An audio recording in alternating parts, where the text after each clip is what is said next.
pay around 45,000 per month. So there are various conspiracies also which exist about the Mukherjee Fellowship. In the social media like Twitter, Instagram, Reddit, statement of purpose always plays one of the most crucial role in. When it comes to your resume, what kind of experiences? It is not written or just copy pasted from ChatGPT. Engineers told us that there were many applications which were completely copy pasted from ChatGPT. Today, we have with us Abhigyan, a current Mukherjee Fellow who's currently under the training phase before getting placed in an MP office. He's here to share the roadmap from application to interview to life that follows. So if you're planning to apply, do not miss a second of this video. Let's get started. Abhigyan, welcome to Building Bharat. Thank you so much. Thank you for inviting. All right. So how are you? I'm doing good. It's an early morning, and this is the test of the time, right? We need to buckle up, and especially the training period. So we are burning our midnight oil current. Of course, same for all. So Definitely, definitely. All right. So the very first question I have for you is from someone who's never heard of it, how would you describe Mukherjee Fellowship? right. So that's an interesting question because 2-3 months back, even I was not aware about the fellowship. Back in June, one of my friend gave me the link for the Mukherjee Fellowship Google form, which they had published in various social media. And eventually, I got to know about this fellowship through the website. I went to the Mukherjee Fellowship website. Then I got to know a lot of interesting anecdotes of people who have already worked here for the past two batches. So, Mukherjee Fellowship is a flagship initiative taken by the Public Policy and Governance Foundation, a third batch, which I am a part of currently. And yeah, I mean, from day one till maybe I think we have come to the half of our training period. I think it has been a roller coaster journey. We have been given assignments that snatched our sleep. So I think it has been one of a journey till now. Yeah, Right, continue. right. So also I just want to add about the Mukherjee Fellowship. Most people think that there are various conspiracies also which exist about the Mukherjee Fellowship, and I have got a chance to read about it in various social media like Twitter, Instagram, Reddit. Conspiracies that it's an opportunity to become a part of a deep state, and you get to work within the closed quarters of the government. But it's nothing like that. It's just a good opportunity. It gives you a platform. It's like a catalyst which helps you accelerate in your growth as far as your personality and your success goals are concerned. So I think it's a good opportunity for anyone who is aspiring to become a public policy initiative, and gives one a lateral entry into the services, especially get to be a part of these MOMs of one of the of people who are one of the driving force of the country's policy making. So I think it's a good opportunity. Definitely, it is a good opportunity. The next question I have is, who do you think should apply? Because there are a lot of people with different backgrounds. You have a background in political science and international affairs and journalism. Do you think a person from a commerce background or a science background even would fit in? That's a question which needs to be answered. Coming to this cohort, this time they have ensured that it's not just the people coming from different backgrounds, economic backgrounds, or maybe geographical background that they want to bring into the cohort. This time they have even went on to broaden their own horizon by bringing people from various other sectors, various other disciplines.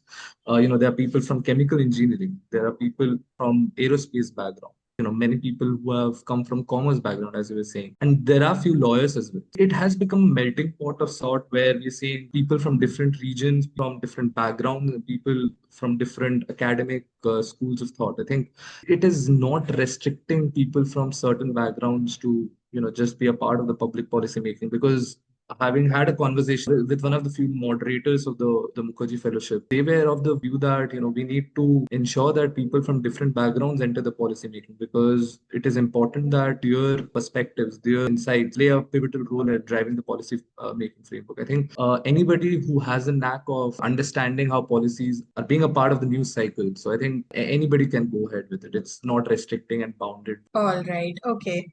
That is a good news for our audience. Most of them are from commerce background. The next question I have is regarding the statement of purpose. How does an applicant write a statement of purpose that actually wins? What was your statement of purpose basically?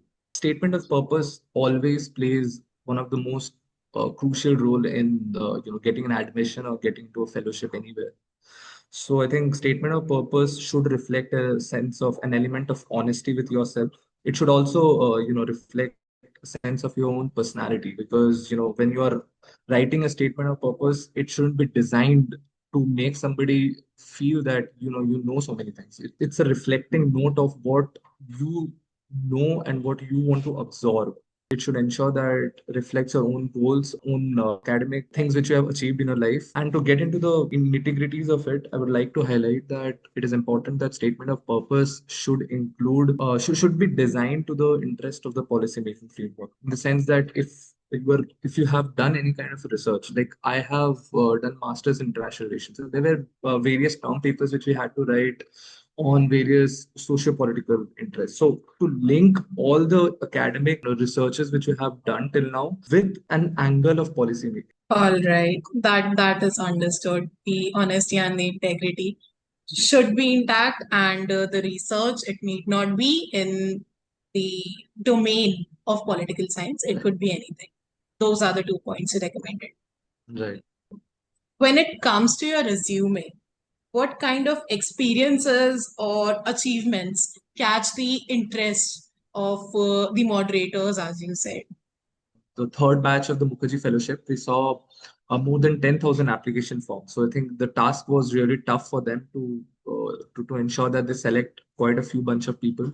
I think one of the conversation which I had with them, they told us that it is important your resume, must have all the extracurricular activities as well as the academic records which you have, excelled since your school days to the college time. So I think the age restriction is still 25 years. This time it is still 25 years. I don't know about the next year. They might increase or lower the cap. But what they want is basically if a student who has pursued public policy will get a go ahead. It is not like that. I think more internships, more work experience is always given a preference. Of course, I mean if you have worked in 10 companies before joining the cohort or applying for it, you will be given a preference. So I think that's something which is unsaid. I think if you have worked for any political organization, especially in the current ruling dispensation, I think a good go ahead for somebody like that. I think if somebody has worked in a political consultancy firm, that cuts across any of these political parties. I think that they take that into consideration. So since they pay around 45,000 per month, that is one of the reasons why the competition has increased this time also. So I think for the next year, if somebody's applying, they should be ready for the cutthroat competition they'll have to encounter. So for that, they have 1 year's time. I think it will be better if they start practicing, start getting into these activities, start doing internship in political consultancy firms. I think that will be a good starter for them. All Right. right. That is truly a long list of achievements that has to be achieved to get into something this prestigious. All right. Mhm. So the next question I have is, could you walk us through the selection phase of it? The Right. interviews, the statement of purpose, everything. Back in June, as I already said, that the application form opened, and we saw how through social media request, if anybody is following or want to be a part of the Mukherjee Fellowship, just be aware and of the timeline of their social media posts and follow them on Instagram, LinkedIn, and various other social media platforms. I think generally the forms come out in June or May or June. I think there's an extension of the form for 14 days, not more than that. So next year also I'm expecting the form will come out on the same date, same timeline. Apart from that, the first resume, the first things which we need to do is we need to submit our resume and the statement of purpose, which I've already mentioned, must include all the necessary cue points. Apart from that, ensure that it is not written or just copy pasted from ChatGPT. In our first orientation class, one of our seniors told us that there were many applications which was completely copy pasted from ChatGPT. So please avoid doing that for somebody who wants to apply. And even if you're using ChatGPT, use it to frame sentences and not just copy it bluntly from ChatGPT. So it is important that give the right instruction, give the right prompt, and ensure that it doesn't look ChatGPT. So after I think we applied for the statement of purpose, I think after 15 or 20 days we got our first selection. Said that you have been shortlisted for the first round of a written test, which was a virtual online written test, and we were given 5 questions. That was an 1 hour test. So those 5 questions basically that also you can't be copy pasted from anywhere. The questions revolved mostly around the political issues of the state which the country is going through currently. I can give you an example of certain questions which I got. First was the temple control complexity which is happening with the state. Temples are being controlled by the state currently. So there's a discourse about how the importance of temples coming out of the control of the state. Second and third question were mostly around the economic goals of the Indian state, which is Make in India, and what are the reasons why India missed the manufacturing bus. And most of the answers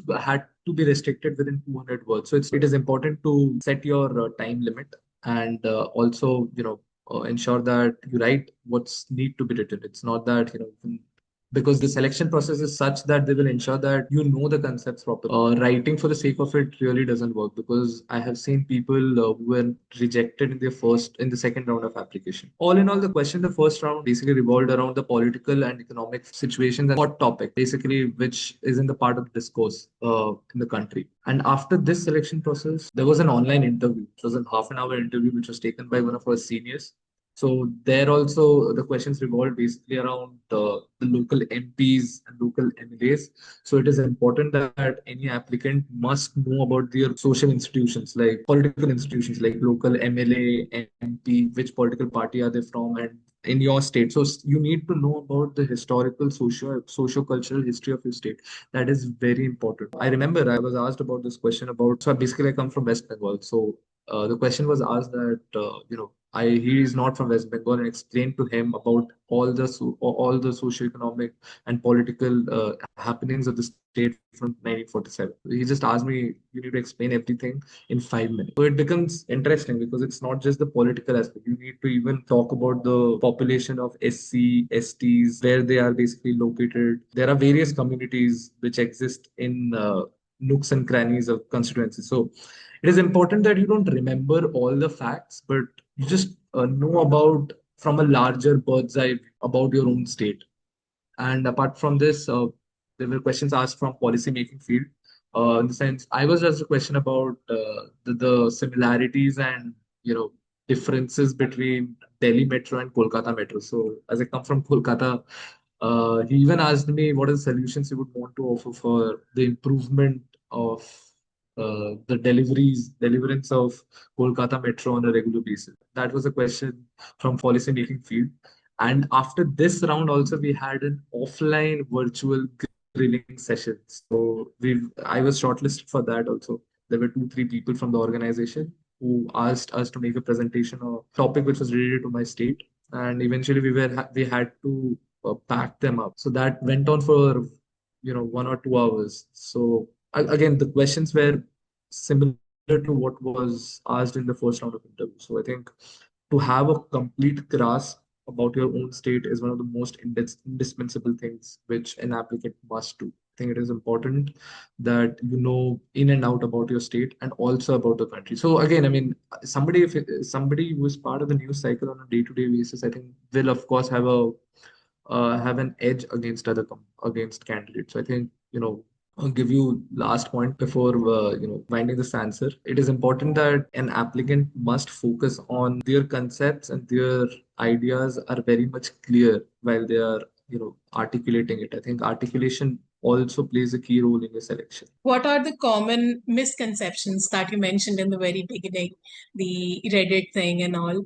What are the common misconceptions that you think are false after joining Mukherjee Fellowship? As I already said, I mean, the branding of Mukherjee Fellowship is such that if somebody enters or somebody goes through and scrolls their website, seemingly feel that, oh man, like I don't have to crack the UPSC exams anymore because you just get into a lateral entry into these, ministries. That gives a good amount of vacuum for anyone to think that this fellowship orientation, if you are inclined towards a particular political ideology, it gives you to become a part of the of some kind of a deep state, as I already mentioned, controls the socio-political scenario of the state right from behind. Those are just absolute crap. And especially as far as training program is concerned, the 3-month training program is extremely rigorous.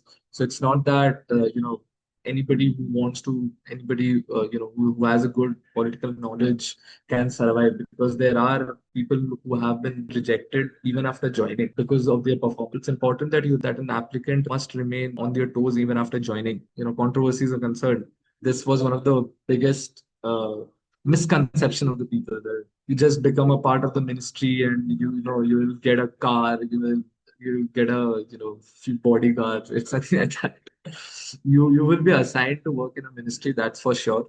Any applicant will be assigned considering how he performs in 3 month training program. It is we are being judged, we are being marked on a regular basis on our assignments, and I think that will be a key metrics before being assigned to any ministry. It's important to remain on your toes while you're working. Thank you so much. Basically, we're very happy. We at Building Bharat are very happy to host you and to gain insights into such an important fellowship. Thank you for being such a good sport.